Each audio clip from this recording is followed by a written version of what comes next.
As the prophet wrote in the scroll of Habakkuk, chapter 2, verse 3, "For the vision is yet for an appointed time, though it tarry, wait for it, because it will surely come.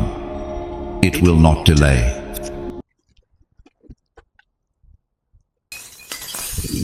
Moving forward for the Lord's chosen, those of you who have endured in faith and persevered through darkness and have since retained your light, you'll find yourself in a more beautiful place. But not only that, because you have held your faith and because you have endured these things, may we not overlook all that is partaken. And because we can't overlook that, we must evolve past what we used to know, past the limits that we used to set for ourselves with this knowledge moving forward, especially for my generation and those who are to come after.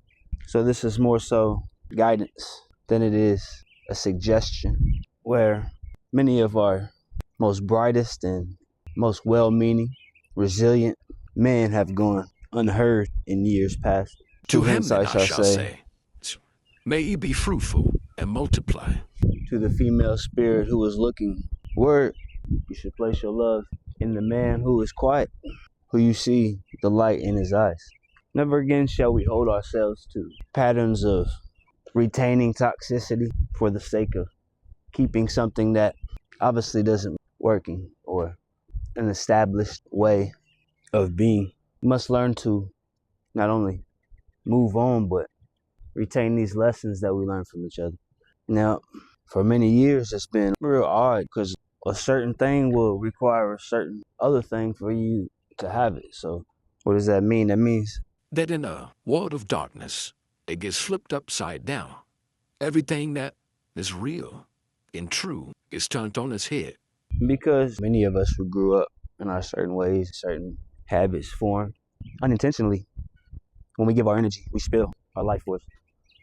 These things perpetuate within the collective. Because they perpetuate in the collective, that creates gaps of energy where darkness is then able to form, where there's an absence of light. And seeing how beautiful the earth can be, just like holding on is not even a concept. There's no holding on.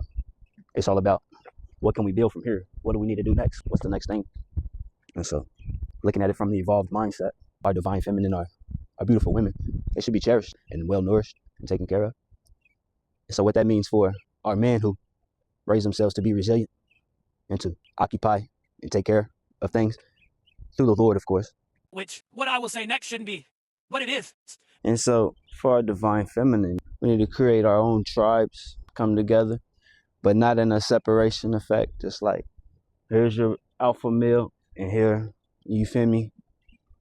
We got our queens type shit. And I say that because it's simply natural for us to coexist with each other, to want each other's company. And also with that comes the motion and the ability to help each other out and be there for each other. Relationships through a different lens. And maybe some people have different ideas, but as long as you're coming through the Lord and that your love is pure and holy, you feel me?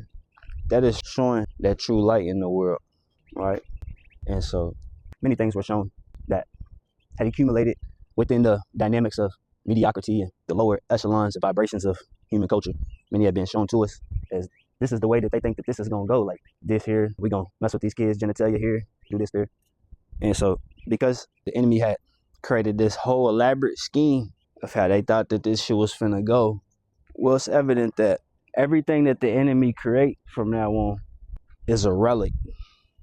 So moving forward can only require coming through the sun. And because of that, for my young men, that is, because of that, you'll find just battling, doing this thing, pulling and tugging, or living in compromise. So there's no either or.